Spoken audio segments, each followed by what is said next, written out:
SPB சரண் அவர்கள் இனியாவ பார்த்து, "நீ ஃபைனல்ஸ் போக மாட்ட" அப்படின்னு சொல்லியிருக்கக்கூடிய ஒரு விஷயம், இப்ப சோசியல் மீடியால பயங்கர வைரலா போய்க்கிட்டு இருக்கு.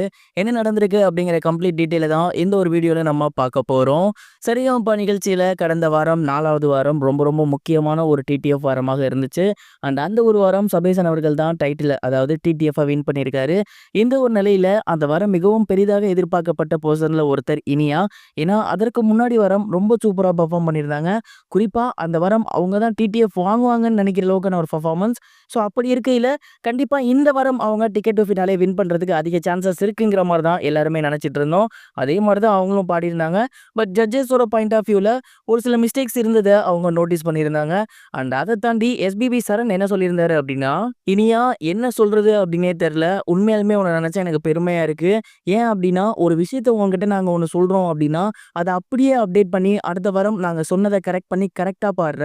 உண்மையிலேயே இது மிகப்பெரிய ஒரு விஷயம். உன்கிட்ட வார வாரம் ஒரு இம்ப்ரூவ்மெண்ட் தெரியுது. ஒரு விஷயத்த சொல்லியே ஆகணும். நீ ஃபைனல்ஸ் போக மாட்ட. இந்த சேர்ல போய் உட்கார மாட்ட. அதெல்லாம் எதுவுமே என் கண்ணுக்கு தெரியல.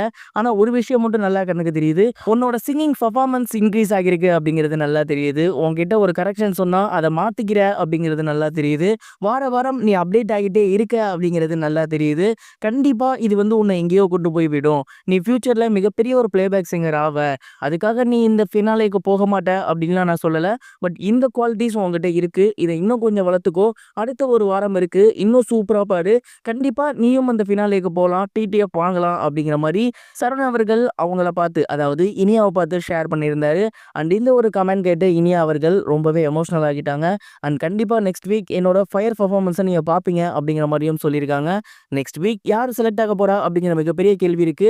எனக்கு தெரிஞ்சு செந்தமிழன், பவித்ரா வருவாங்கன்னு நெனைக்கிறேன். நீங்க என்ன நெனைக்கிறீங்க? மறக்காம கமெண்ட் பாக்ஸ்ல ஷேர் பண்ணுங்க. இது ஒரு புறம் இருக்க, பிரபல ஆங்கரான விஜே பிரியங்கா ஒரு பிரபல பாடல பாடியிருக்காங்க. அதுவும் மக்கள் அதிகமா ரசிக்கக்கூடிய ஒரு பாடல பாடியிருக்காங்க அப்படிங்கிற தகவல் வெளியாகி எல்லோருக்குமே மிகப்பெரிய ஒரு ஷாக்கிங்கை ஏற்படுத்தியிருக்கு. விஜய் டிவில பிரபலமான ஆங்கரா இருக்கக்கூடியவங்க தான் விஜே பிரியங்கா. இவங்க அப்பப்ப சூப்பர் சிங்கர்ல பாடவும் செஞ்சிருக்காங்க. இது இல்லாம ஒரே ஒரு படத்துலயும் அவங்க ஒரு பாட்டு பாடியிருக்காங்க.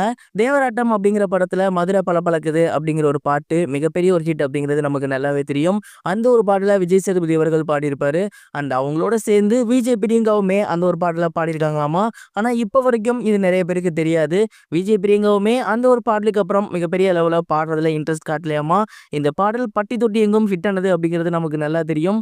ஆனா இந்த பாடல விஜய் சேதுபதியோட சேர்ந்து விஜய் பிரியங்காவும் பாடியிருக்காங்க அப்படிங்கிறது நெறைய பேத்துக்கு தெரியல அப்படின்னு தான் சொல்லணும். உண்மையிலேயே அந்த பாட்டுல இவங்களோட வாய்ஸ் நீங்க கேட்டிருக்கீங்களா? அப்படி கேட்டிருந்தீங்க அப்படின்னா மறக்காம அத கமெண்ட் பாக்ஸ்ல ஷேர் பண்ணுங்க.